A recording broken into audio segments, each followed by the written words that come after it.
arquitetura que transforma os ambientes e as empresas nasce da essência das pessoas. E tudo começa com uma boa conversa. Pegue sua xícara de café e participe com a gente do podcast Grãocast, uma produção da Nova Hora Arquitetura.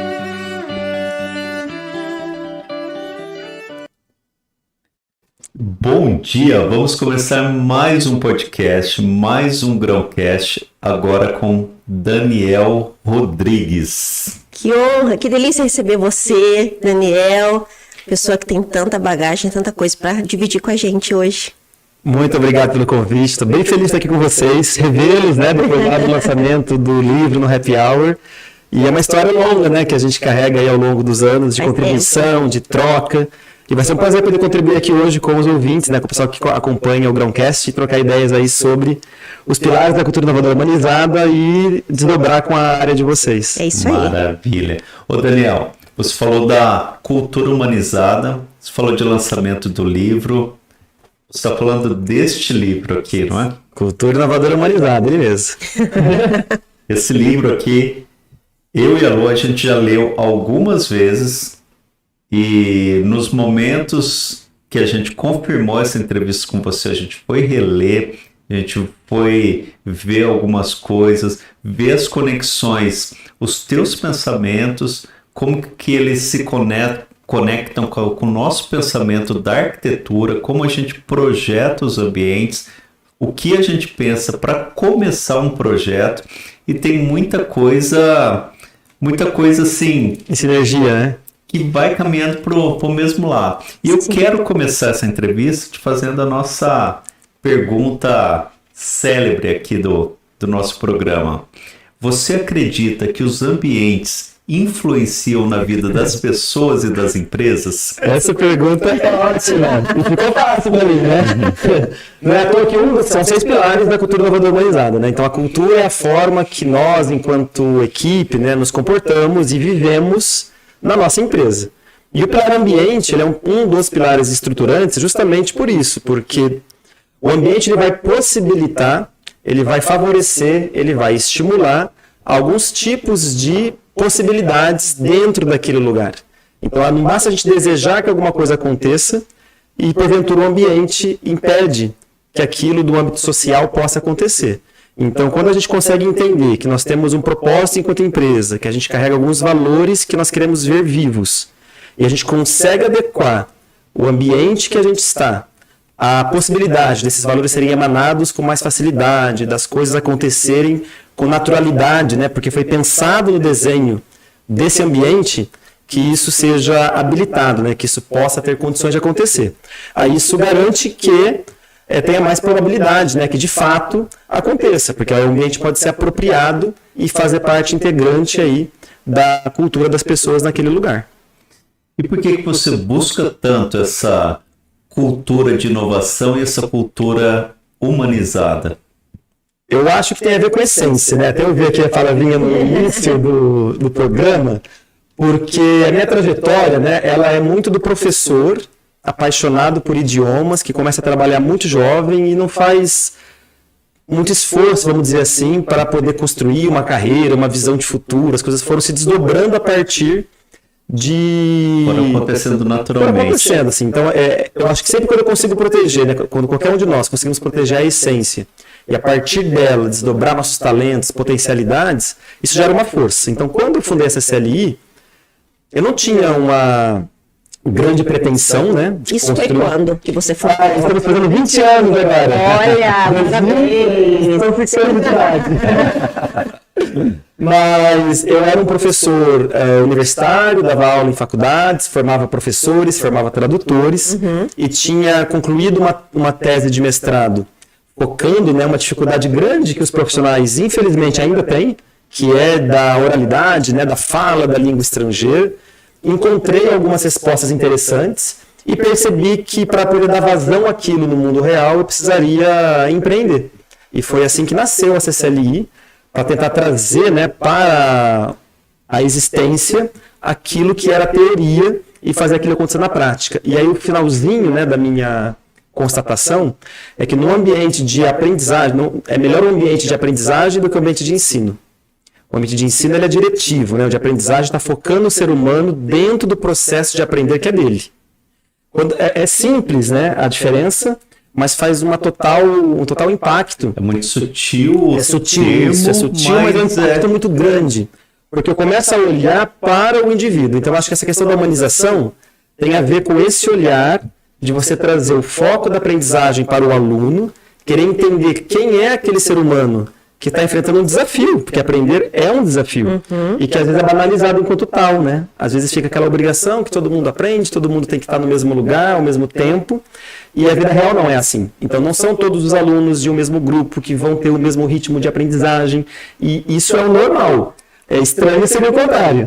Só que no ambiente tradicional, no ambiente tradicional de ensino de idiomas, né, que é a minha praia, isso é um pressuposto, que vai ter uma trilha homogênea, que as pessoas vão se desenvolver no mesmo ritmo, que todo mundo começa juntos e termina juntos no semestre e aí evolui para um próximo ciclo juntos, não conseguindo trazer algumas especificidades, né, desse aluno, desse ser humano dentro desse processo que pode ser de ordem emocional, comportamental, de algumas crenças de aprendizagem. E quando a gente abre oportunidade para isso, a gente favorece as interações. E aí na tese, né, a aprendizagem ela tem maior probabilidade de acontecer quanto mais fortes são as interações entre todos os interagentes. Então, num processo de aprendizagem, eu tenho a interação do aluno com o professor, do professor com o aluno, do aluno com outro aluno, do aluno com o material que ele está estudando, do aluno com o ambiente que ele está. Então, todas essas interações elas têm o poder de potencializar o resultado de aprendizagem.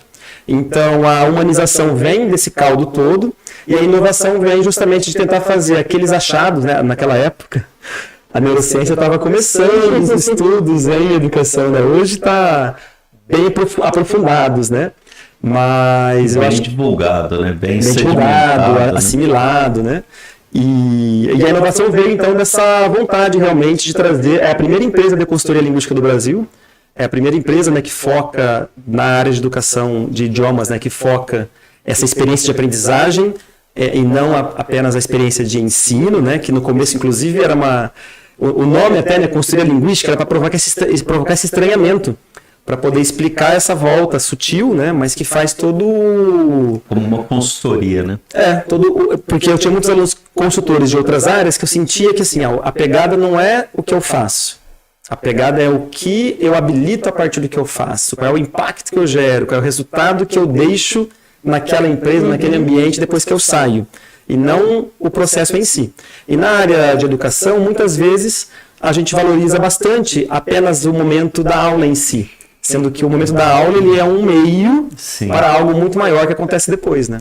E você é muito vanguarda, né? Assim, isso você já pensava há 20 anos lá atrás. Como é que foi isso? E te incomodava só aquela metodologia do professor ensinando o curso de línguas? E aí, o que fez você dar esse salto? Maravilhosa.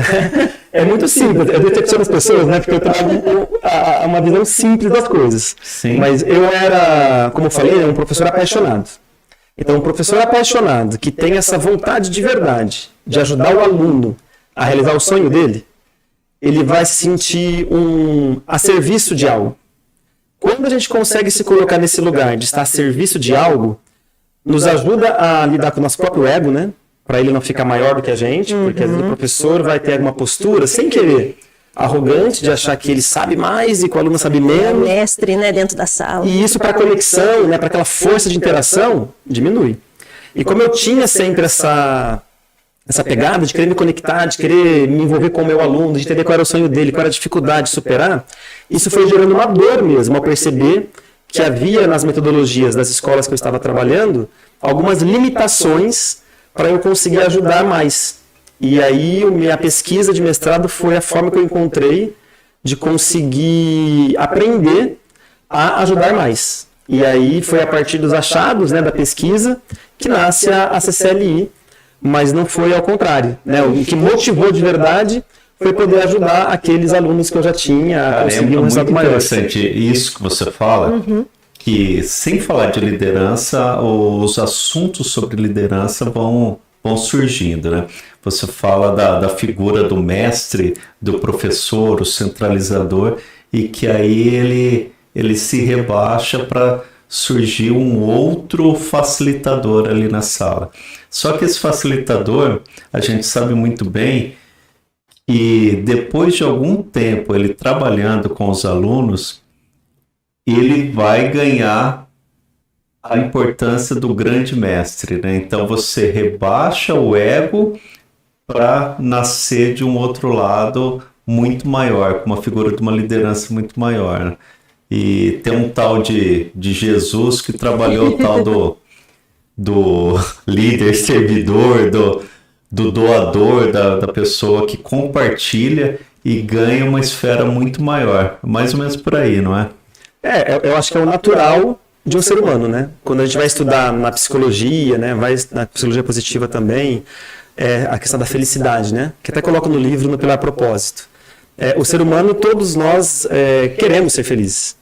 Agora, a gente às vezes não consegue encaixar onde é que um ser humano qualquer encontra essa felicidade. Então, geralmente vai estar nessa conexão de fazer a sua essência poder servir ao mundo. E quando a gente consegue encontrar essa conexão verdadeira, a gente tende a ter desafios como... né, sempre tem desafio, sempre tem problema, dificuldade, mas a forma de passar por ela acaba sendo mais assertiva, porque essa força do teu propósito, desse objetivo maior, ajuda a alicerçar a liderança, porque não fica a liderança apenas para o desafio, né, para o problema, mas tem uma causa maior que ajuda a poder construir isso. Eu tive que aprender, né, tive que aprender a lidar com a equipe, porque depois que a CCL foi se desenvolvendo, vieram os desafios das fases, né, do negócio. Sim, e aí cada vez vem um colaborador com mais bagagem, mais né? bagagem, com mais conteúdo e mais que a tua liderança tem que ser mais trabalhada, né? Isso é mais maravilhoso, inclusive, né? Isso é maravilhoso de uma cultura inovadora humanizada, porque assim, uma cultura inovadora humanizada, ela vai proteger o propósito da empresa. O porquê que essa empresa nasceu, o que ela veio fazer no mundo, né? E quando a gente consegue ter esse desprendimento, então, que o propósito é mais importante que a liderança. A liderança é o segundo pilar, né? O primeiro pilar é o propósito.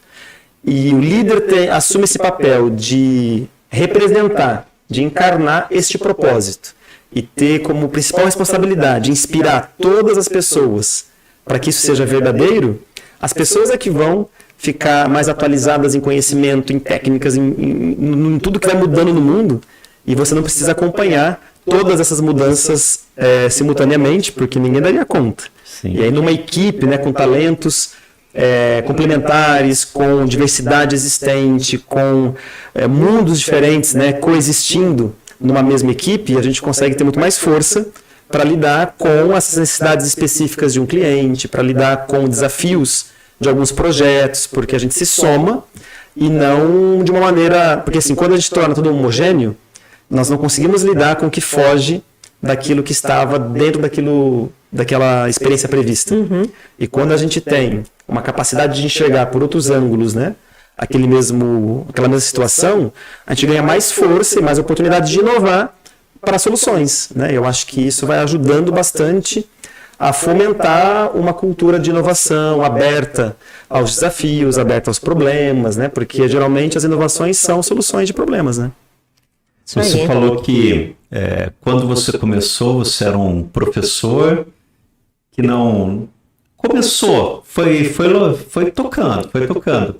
Só que ao mesmo tempo a gente vai se investigando, né? A gente vai procurando os nossos propósitos, as nossas causas, os assuntos que nos apaixonam e a gente vai tocando meio que instintivamente.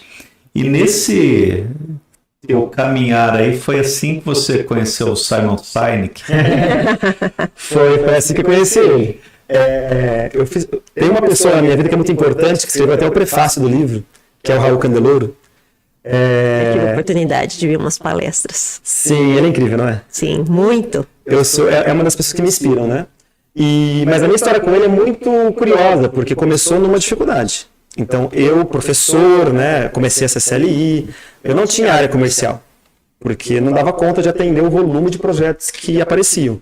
E conforme eu fui estruturando a equipe, trazendo o modelo de negócio, fui fazer meu MBA, eu tinha esse hábito de todo estudo gerar entregável, sabe? Gerar algo consistente. Então, depois, quando eu terminei meu MBA, eu tinha um plano de negócios da CCL de verdade, que antes foi acontecendo. Tá. E neste momento surgiu o gap de uma área comercial. Eu tinha zero experiência na área comercial e muitos preconceitos, né? Muitas crenças limitantes, muitas coisas que me impediriam de poder fazer sozinho isso.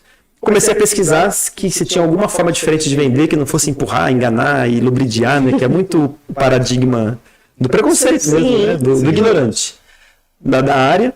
E naquela época a internet já ajudava. Comecei a encontrar alguns textos do Raul sobre venda consultiva.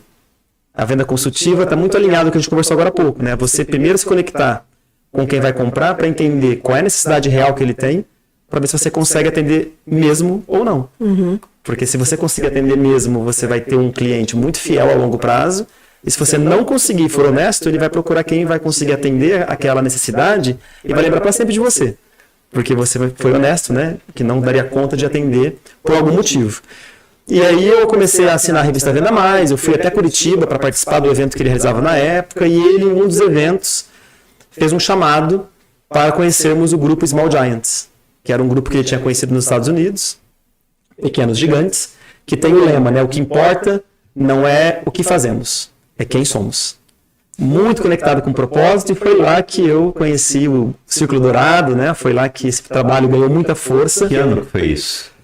2008, 2009, mais ou menos. Aquele vídeo famoso do Simon Sinek falando do Golden Circle no TED Talks, acho que é de 2009, não é? Eu acho que é por aí. Até 9 É mesmo, né? nessa época aí, nessa não é? época.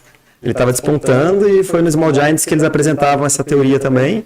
E aí foi devorar, né? Devorar o livro, os conhecimentos, a troca. E o mais legal do Small Giants, livro aqui, desse né? livro. E o mais legal é que é um livro teórico, né, de um especialista, e que ele investigou empresas que conseguiam de verdade declarar um propósito verdadeiro, e aí ele percebia que elas perseveravam mais ao longo do tempo do que outras, né? E lá no Small Giants, quando a gente fazia os summits, os eventos, tinha muitas visitas. Porque um Small Giants, né, uma cultura inovadora humanizada, ela então existe. Então qualquer pessoa que visita uma empresa que prega, né, essa filosofia de vida, porque é uma filosofia de gestão, uma filosofia de vida, dá para sentir. E aí conecta muito com o que a gente estava conversando de ambiente, né? Porque o ambiente tem a questão física, seja hoje, no mundo de hoje, né, esse físico, ele pode ser o prédio, mas esse físico também pode ser no digital, quando nós temos, né, como eu estava explicando, né, quando a CCL desenhou a metodologia do ensino por videoconferência, a gente sabia que não era abrir uma câmera e dar uma aula. A gente precisa construir essa experiência nesse meio digital e cuidar desse ambiente de aula digital que não é igual ao ambiente presencial. Sim. E o que eu quero no final? No final eu quero produzir o mesmo objetivo, o mesmo resultado, a mesma experiência. Mas para conseguir a mesma experiência, eu preciso provocar experiências diferentes, porque não são iguais, né, os contextos. E aí a gente adapta o ambiente para promover, para liberar as possibilidades, habilitar aquilo que a gente conversou agora há pouco. Mas dentro também desse pilar ambiente tem a dimensão do ambiente psicológico, que aí entra essa importância, né, de você conseguir sentir, porque se você tem esse propósito disseminado pela empresa, que todos os colaboradores estão lá justamente porque faz sentido para eles também, porque se conecta com o propósito pessoal desse profissional. Dá para sentir nesse ambiente. Até eu queria aproveitar isso para...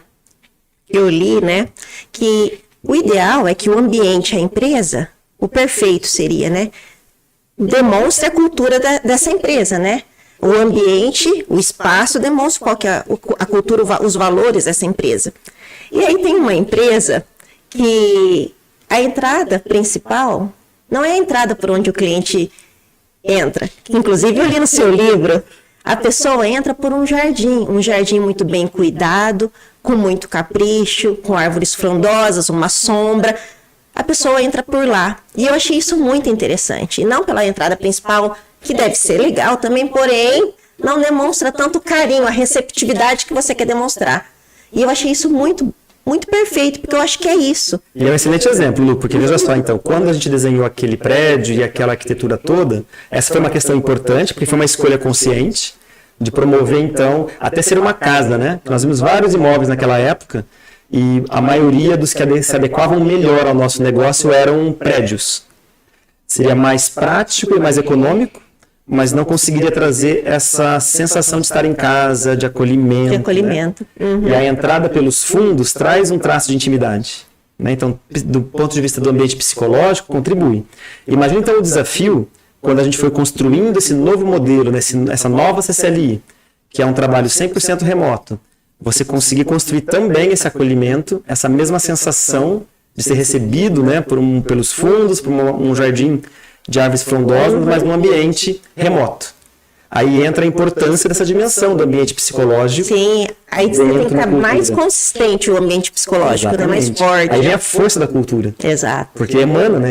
Se emana, a gente consegue de alguma forma ter uma sensação que é traduzida, né? É a tradução desses elementos que existem na forma dessas pessoas se comportarem, olharem, agirem e trabalharem, né? Então, essa é a força invisível da cultura. A visível, o Kleber é especialista, né? É quando ela destrói todo o planejamento estratégico, né? Então fica lá muitas pessoas fazendo planos, desenhando processos, aquelas coisas maravilhosas no papel, e aí quando vai para a vida real nada funciona, porque a cultura tem o poder também de destruir essas idealizações, porque a cultura é que vai conseguir dar potência às coisas. Então se a gente não reconhece ela primeiro, para entender, tá bom, o que eu gostaria eu não consigo agora, mas como é que eu desenho um processo de evolução dessa minha cultura para ser possível? Eu tenho uma experiência, que eu não vou citar nomes, mas foi muito bacana, porque eu acompanhei uma especialista da área de pessoas, de cultura, muitos anos atrás, numa transição de sede de uma multinacional, na área de bebidas. Então eles fizeram um novo ambiente, lindo, deve ter contratado um escritório do nível de vocês para fazer aquele projeto, porque estava encantador, como tudo que vocês fazem aqui. E o que acontece lá? Fizeram todo um ambiente de inovação, mas a cultura é uma cultura centenária. Então ela tinha um desafio de 5 anos, um plano anual de degrauzinhos de evolução, para que num prazo de 5 anos as pessoas pudessem de verdade viver aquele ambiente plenamente. Então aquela pessoa que acha, eu quero tornar uma empresa mais inovadora, aí contrata o arquiteto, faz aquela coisa maravilhosa. Só isso não é o suficiente. Então a gente precisa conseguir fazer a segunda etapa. Porque o ambiente ele vai ajudar, o externo, ele vai ajudar com estímulo. Se eu não tenho o externo, é pior, porque aí eu tenho a vontade de e eu não consigo ocupar. Aí se eu tenho um ambiente que eu consigo ocupar e começo a ser estimulado, né, a mudar alguns comportamentos e hábitos para aquilo poder ser potente, aí a cultura vai conseguir casar, né, as 3 dimensões do pilar ambiente. Ô Daniel, você fala muito bem, fala muito fácil. E fala demais, né? E você é muito agradável. Porém, o teu assunto é muito denso. Tem muito conhecimento em cada uma dessas tuas frases. Tem muita coisa aí que pode ser mais explorado. Vou tentar fazer uma pergunta mais rasa para a gente amarrar essas coisas. Assim. Então, eu posso falar, a gente como arquiteto, nós somos arquitetos, nós produzimos ambientes, nós produzimos espaço. Eu posso falar que eu posso chegar como arquiteto em uma empresa com uma cultura de inovação já estabelecida e eu posso criar um ambiente para estimular ainda mais essa cultura já implantada. Isso é uma questão. Fazendo uma oposição a isso, eu posso chegar numa empresa que está passando por um processo de inovação que não tem isso estabelecido, que não tem uma cultura estabelecida, e eu posso fazer um projeto gritando com isso e fazendo com que a gente estabeleça no ambiente elementos de uma cultura inovadora para favorecer com que a cultura da empresa chegue nesse ponto.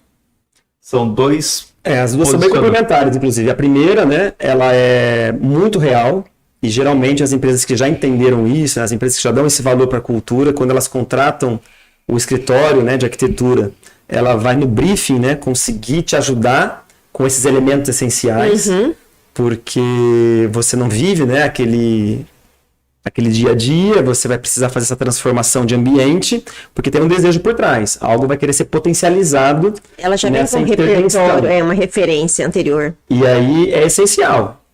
Porque assim, vocês trabalham não...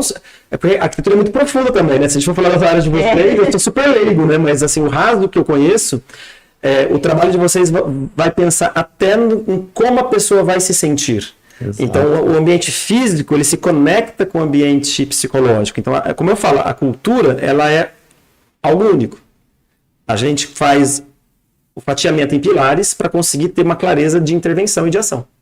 Mas o ambiente vai se conectar com liderança, com propósito, vai se conectar com processos. Porque imagina uma empresa, então, que não pensa no ambiente quando vai desenhar seus processos. E aí fica aquela coisa da pessoa que está numa sala, ter que sair, atravessar, não sei o que, para ir lá fazer alguma coisa, depois voltar, e não mede a perda de tempo. Tem todo um discurso de logística, mas ele não vê que dentro do espaço dele a logística não foi pensada. Né? Se não pensa nisso, isso pode acontecer. Então aí sim, o projeto ele tem esse potencial de potencializar bastante o impacto daquilo que a empresa já tem às vezes. Porque às vezes ela já tem e está com alguns gargalinhos de ambiente e que vocês fazendo uma leitura vai conseguir fazer uma proposta de ajustes que libera aquela potência já existente. É isso. Quando não existe, né, que é o segundo caso, vai depender de cada situação, né, de cada empresa, porque às vezes pode ser muito agressivo. Você pega pessoas que estão 100% acostumadas a trabalhar em salas sozinhas. Quando você fala que amanhã a gente muda para um ambiente compartilhado, isso pode ser muito agressivo do ponto de vista do ambiente psicológico. Então vai causar um desacomodamento daquela zona de conforto muito abrupto, que talvez não seja o que a empresa de verdade quer, porque aí vai perder produtividade, vai afetar lá pelo resultado. Exatamente. Porque você, quando mexe no ambiente físico, você vai impactar no ambiente psicológico. Sim. Então, se a gente entende, então eu não quero mais o isolamento, eu quero promover mais conexões. Então, primeiro, por isso que são 3 dimensões. Você lembra que a primeira é o ambiente psicológico? Sim. Primeiro eu começo a trabalhar naquele ambiente isolado. Oportunidades de conexão, do pessoal deixar a porta aberta, do pessoal poder ser interrompido, sem precisar ficar agendando. Você vai criando uma normalização das pessoas se verem mais, né? E aí vai trabalhando essa visão de uma importância de um ambiente compartilhado. Para todo mundo, no mínimo, começar a ter o desejo de que isso pode ser bom para o nosso futuro. Na hora que faz a mudança, vai sentir a desestruturação, vai sentir a falta daquele conforto do que está acostumado. Mas você já criou elementos que vão ajudar a eles poderem continuar se desenvolvendo nessa troca e apropriar-se do ambiente. É muito comum, vocês já foram em coworking? Sim. É muito comum você entrar em ambientes compartilhados, está todo mundo quietinho, olhando para o seu computador e só. Quando o espaço não tem um gerente de comunidade que vai olhar para a arquitetura das relações, a potencialidade de compartilhar existe, porque o ambiente físico permite, mas a prática dos ambientes psicológicos evitam que aquilo seja apropriado. E aí essas pessoas que têm esse trabalho de desenhar, né, as oportunidades de relações dentro dos ambientes vão facilitando que essas trocas, que esses compartilhares aconteçam na prática, né? Então é toda uma soma de desenvolvimento, né? Porque cultura ela existe. Mesmo que você ache que não, ela existe, porque a cultura é a forma que as pessoas vivem naquele ambiente. Sim. E aí, se ela está alinhada ou não com o propósito da empresa, aí é uma questão. E aí, se não estiver, aí é uma construção de alinhamento. E aí entra a teoria dos pilares para ajudar nesse fortalecimento, nesse desenvolvimento. E vale lembrar também que nunca acaba, porque cultura é viva. Exato. Tudo que é vivo, né, para não morrer, precisa continuar se transformando, né, porque os ciclos se encerram e abrem novas oportunidades. Ô, Daniel. Assim como você perguntou se a gente já foi em coworking, já tivemos casos que foram ao contrário, né? A empresa não tinha cultura, estava com espaços abertos, mas nos contratou para começar a criar um monte de divisória. Então, assim, ela fez a estruturação do espaço, porém, não mudou a mentalidade, o ambiente psicológico, e aí teve que voltar, né? Não, coloca a divisória para cá, vamos começar a fazer um monte de espacinhos. Existe isso também, o contrário. E às vezes pode ser que funcione, né? Porque aí se o pessoal está precisando daquilo e aquilo que vai funcionar... A produtividade não estava acontecendo naquele espaço. Respeita aquela cultura. O problema é que, com o tempo, isso não vai funcionar. Então aí o trabalho, né, desse desenvolvimento da cultura, que é um ponto bem importante que você trouxe. Porque nada... Eu até brinco não, eu falo sério. Lá com a nossa equipe, a gente fala assim, a CCL é uma empresa que preza a evolução, não a revolução. Quando aparece para o mercado, igual o movimento da empresa 100% remota, aparece no momento 1. Mas isso está sendo trabalhado desde março de 2020. Sim. Então são 3 anos construindo a evolução da cultura, dos pilares do ambiente da cultura inovadora humanizada, do físico para o digital, para chegar no momento de segurança, de resultados e de equipe, para habilitar essa mudança. Então, quando a gente encara como uma evolução, fica até mais suave alguns desafios. E aí a empresa, às vezes, nessa ânsia, né, de, nossa, vamos então fazer o ambiente, fazer a inovação, não prepara as pessoas para poder conseguir se apropriar disso, porque parece que é óbvio. É triste isso, né? Não é de maldade, é porque assim, nossa, vou fazer um ambiente super legal, todo mundo vai aproveitar ao máximo, mas não acontece porque a gente quer, né? Isso que é o problema. Exatamente. Tem que ser trabalhado. E isso que você está falando tem muito da questão daquele ciclo do PDCA, né? Que você primeiro faz todo um planejamento para depois você começar a executar, checar, para aí você padronizar a ação e aí vai para o mercado uma ação já estruturada, né? E quem vê acha que aquilo começou exatamente naquele momento, né? E nesses assuntos todos aí que a gente está colocando, voltando na estruturação do teu livro, o ambiente ele está abaixo do propósito, da liderança, não abaixo, né? Mas ele é uma construção, vem após. Ele vem após, né? E o que a Lu estava falando, que a gente já foi chamado para intervir em empresas em várias fases e de várias formas, é porque ficou legal. É bonito ser inovador, né? É bonito ser humanizado. Para o mercado é legal você fazer parte de um mundo ágil e colaborativo. É até uma estratégia de marketing, né?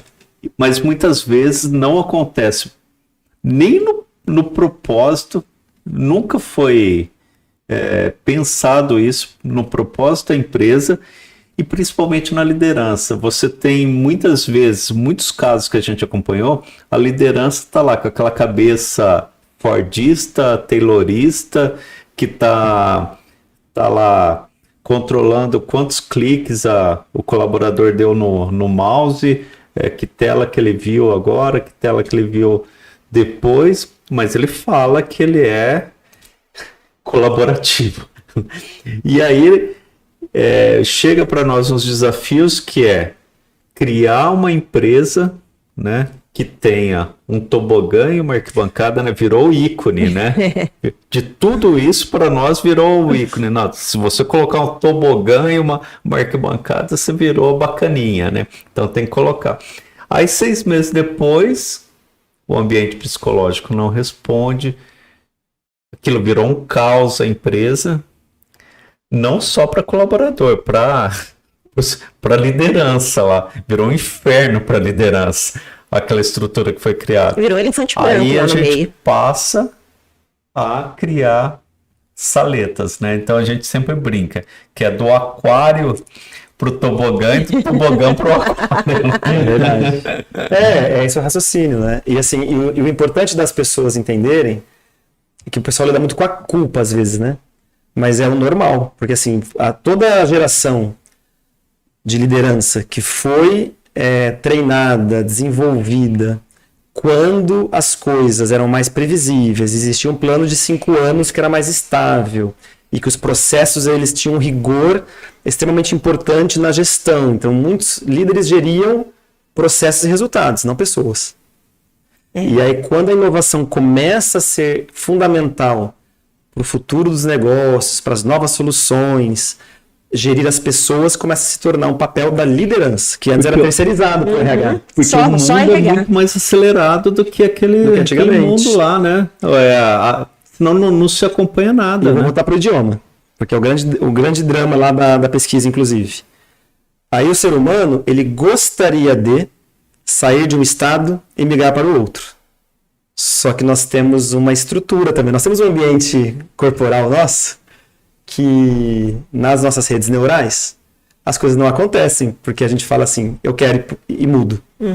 Eu preciso de um desenvolvimento, de toda uma arquitetura, também fisiológica, né, cerebral, de comandos, de experiências, de crenças, que se eu não começo a trabalhar, eu nem consigo habilitar esses comportamentos. E isso tem um longo prazo. E aí é onde as pessoas também se traem, porque a gente acha que é fácil, a gente acha que é só, mas ser aberto à mudança, ser aberto a trocas, isso daí é muito fácil. Aí chega alguém e te dá um feedback que você odiou, você fala assim, não é bem assim. É normal acontecer, mas você não percebe que você está interditando uma troca de experiência. Sim. E quando você começa a perceber, você vai ter um processo longo aí de mudança. E aí a gente se trai por isso, porque a pessoa começa a querer falar inglês, nunca falou na vida nada, ela vê o Netflix e ela fica admirada das pessoas falando e ela quer ser aquela pessoa depois da primeira aula. Então essa sensação de não estar se aproximando do que gostaria, Frustração. mantém numa zona de negação. E aí mantém essa linha fechada, porque o abrir ficou tão difícil que não conseguiu rapidamente transformar, que a fechada, a zona de conforto, funciona melhor, ficou lá mesmo. Quando essa visão de aprendizagem contínua, de aprendizagem ao longo da vida, de aprender, desaprender, reaprender, né? Que a inovação traz muito forte, que é o humano do processo. Então, uma empresa que tem uma trajetória de liderança, comando-controle, ela vai precisar de alguns ajustes nesses 6 pilares dela para conseguir fazer essa transformação. E não é algo do dia para a noite, mesmo porque se for, o risco de resultado é tão grande que pode não valer a pena, como eu falei. Então, às vezes, tirar salinhas, colocar todo mundo junto, o risco de performance é tão grande de cair, né? Sim. Que é melhor, às vezes, manter do jeito que está e ir trabalhando essa evolução até o momento. Eu achei super interessante que você falou dos estágios. Primeiro, continua se trabalhando em espaços fechados e começa a criar uma dinâmica de reuniões, de espaços colaborativos, de junção de pessoas, de interação, para aos poucos ir se mudando a cultura, né? Sim. E se você me permite, né, já que vocês são arquitetos, vocês vão valorizar essa visão, mas é pouco compreendida, que a gente tenha muita tradição do modelo mental, nós valorizamos demais a dimensão do pensar e a gente negligencia a dimensão do sentir. E a gente esquece, né? Quando você faz um projeto arquitetônico, você está pensando no sentir, mas o que a pessoa valoriza é o que ela vê. Isso tem muito a ver com a neuroarquitetura agora. Neuroarquitetura também, né? Neuroeducação, o que ela vê, ela valoriza. Então ela valoriza o móvel bonito, ela valoriza a tinta, a iluminação, mas às vezes as empresas não dão valor a investir em profissionais que desenham a arquitetura das relações, que ajudam a habilitar a cultura de inovação, de colaboração, de mudança, porque é invisível, é um trabalho invisível, né? E quando está na dimensão do sentir, não do ver. E aí ganha às vezes alguns preconceitos, né? Algumas barreiras, mas o nosso agir, né? O nosso comportar-se, quando ele é verdadeiro, é quando ele está alinhado com o pensar e o sentir. Exato. Então, se eu penso que é certo, eu sinto que é certo, eu faço certo, eu sou feliz. Porque eu estou em congruência, né? Estou integrado.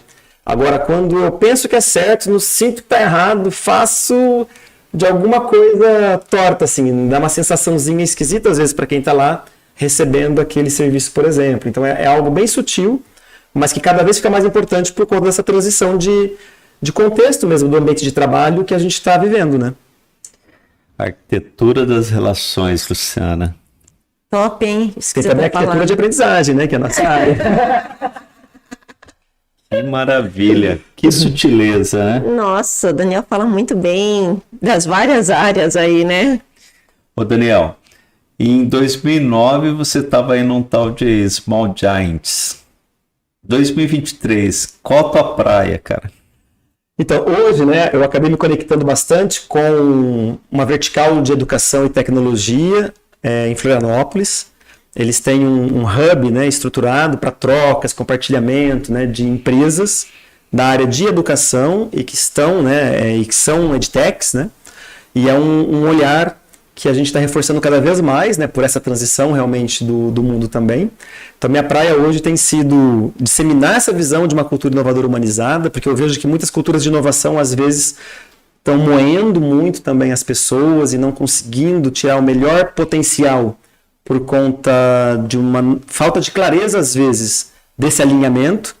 Estou até lançando agora, semana que vem começa a primeira turma do curso de Cultura Inovadora Humanizada pelo Segente. Que legal. Em parceria com a CCLI. E busco, né, conseguir construir essa próxima década da empresa, né? Porque 20 anos se passaram, chegamos até aqui, mas chegar até os 30 agora é um novo desafio, né? Opa. E a gente está com aquele gostinho de day one, né? A gente marcou no dia 1º de março uma nova CCLI para ter essa bagagem de 20 anos, mas se libertar daquilo que não cabe mais no mundo de hoje, para poder construir esse novo, né? Essa nova empresa que a gente acredita que vai ser muito mais ágil, muito mais inovadora, muito mais tecnológica ainda do que a CCLI já é, e aí nos habilita, né, a avançar, inclusive, a nossa própria cultura inovadora humanizada. Às vezes a gente tem que ter coragem de largar para trás uma bagagem que não condiz mais com a realidade, né? Sim. E isso é difícil também. É muito difícil. A mudança, né, pro ser humano. É muito largar, difícil. a gente é muito apegado. Sim, sabia que é um dos inibidores de inovação. E não é de maldade, é natural. Quando a gente entende que é o natural, a gente começa a dar espaço para isso poder existir. Porque essa bagagem muitas vezes tem muito sentimento, né? Tem muito afeto.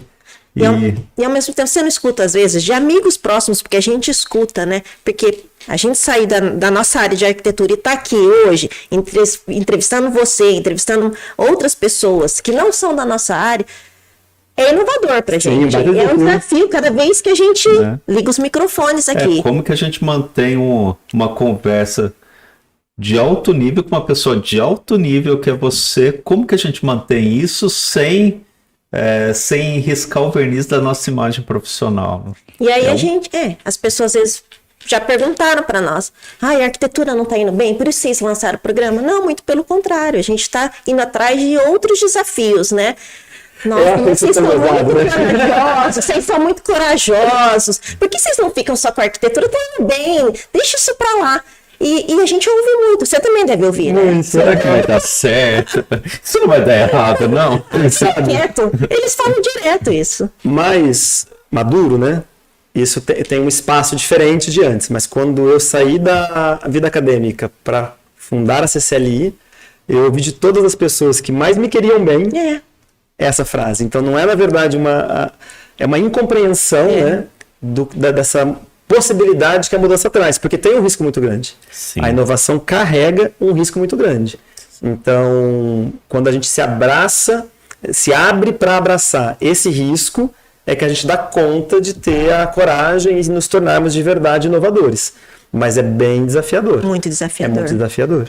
E isso, a gente se aventurar nisso, tem muito a ver com amigos que nos inspiram. Como você, que é uma pessoa que nos inspira, a gente lê o teu livro, a gente conhece há 20 anos, a gente vê a tua trajetória e a gente fala, não, a gente não pode ficar nessa zona de conforto, né? E se a gente fala que cada projeto nosso, ele é personalizado, cada projeto nosso, ele tem que falar com a essência das empresas e das pessoas que nos contratam, por que a gente não pode se aventurar em chamar uma pessoa como o Daniel aqui para entender mais o que ele pensa, para que a gente interaja melhor com o nosso cliente. Para nós isso aqui é um aprendizado, Maravilhoso, mas mais que isso, eu vou fazer um ponto de contato aqui que eu gostaria de reforçar, pessoal, para a gente, não espero não me estender muito, mas quando eu conheci vocês, foi numa fase muito importante da minha vida, que nós tínhamos um projeto grandioso para nossa cidade, de reformar a parte externa da escola do autista, de fazer uma área de esportes para aquelas crianças poderem ter atividade locomotora e também fazer um jardim sensorial para que eles pudessem ter um trabalho sensorial mesmo, emocional, né? Para as limitações que eles têm, mas que eles podem se desenvolver e superar. Que é importante para o desenvolvimento, né, dessas crianças. Extremamente. Então, quando você entende que o ambiente ele é habilitador, ele é mesmo, até da superação. Sim. Porque tá limitado. E aí o ambiente e o trabalho desse profissional que vai fazer esse auxílio vai superar limitações. E aí o cuidado, né, e o carinho de vocês em primeiro doar o projeto para o Rotary, que foi um projeto 100% doado, financiado pelo escritório de vocês, mas de ir até o mundo de uma criança autista para entender como é que o projeto consegue cumprir o propósito. Eu acho que é isso que gera essa liga forte, né? Que faz uma década. Sim, faz uma década. Eu falei 20 anos, mas na verdade uma década. 10 anos. Sou péssimo. Algo pontual, mas que nos une até hoje. Sim. Né? E eu acho que esse é o grande poder das conexões, é o grande poder do propósito, do amor dentro do trabalho. Que a gente devia falar mais disso, né? Sim. A gente fala pouco, né, do amor dentro do trabalho, fala bastante da pressão, fala bastante A arquitetura das relações que a gente faz intuitivamente em todos os projetos, mas que a gente precisa enfatizar isso agora, precisa colocar com mais ênfase e colocar para o cliente o que nós estamos trabalhando, porque muitas vezes o cliente não percebe o que a gente está preocupado, o que a gente está propondo para ele e qual a atmosfera que a gente está imaginando que vai colocar a empresa dele e as sensações que aquilo vai trazer. É exatamente isso. Esse é o grande desafio, né? Exato. E aí ficou um negócio que o Daniel falou aqui que me marcou. Não importa o que fazemos e sim quem somos, né? É isso, né? É naquilo que a gente acredita. Ô Daniel, e para esse trabalho que nós fizemos junto com você, junto com o Rotary, para a Escola dos Autistas, para nós é um negócio que foi muito legal também. Eu preciso também fazer justiça com algumas pessoas. A Arlete lá da Escola dos Autistas. Arlete, maravilhosa. Fantástica. A Josi. Nos ajudou muito. E eu ia falar da Josiane agora. A Josi, na questão do jardim sensorial, do trabalho realmente. Que ela tem na terapia. Que começou o projeto com a gente no clube. Na terapia ocupacional foi assim, de um sentimento, o propósito dela é muito bonito, Sim. O que ela faz é muito bacana. Concordo. E o Kelvin também, que trabalhou. E aí a gente... Você vê a união, né? Se a gente começa a falar nomes, a gente acaba sendo injusto, porque foi um time todo. Foi um time muito grande que 50 pessoas envolvidas diretamente aí com o desafio. Foi muito legal. Muito bom. Vai, Luciana. Vamos encerrar, então? Mas, você não tem mais um tempinho? A gente tem que encerrar porque a agenda desse moço é muito concorrida. Daniel, você acaba de se dividir, né? Entre Florianópolis e Rio Preto, né? A agenda dele é difícil. Que delícia. Obrigada, Daniel. Obrigada da tua confiança, a tua gentileza em dividir um pouco da tua história e do teu propósito com a gente. Eu que agradeço, assim, uma oportunidade muito, muito rica de estar com vocês novamente, né, que é muito especial. Muito prazeroso. E sobretudo falar, né, de um trabalho que me dá bastante satisfação, prazer. E foi por acaso, né, não sei se eu não comentei aqui hoje, mas não tinha uma meta, um propósito declarado de escrever o livro. Uhum. Foi sendo convites, ideias, sugestões no meio da pandemia. E aí eu usei esse mantra que a gente falou agora de unir uma galera, então, bem especial, porque eu sou quem vive. E aí os especialistas que a gente convidou para bater papo no Reinvente Ser Gente e construir, né, esse caldo maior de visão mesmo de cada um dos 6 pilares da cultura inovadora humanizada.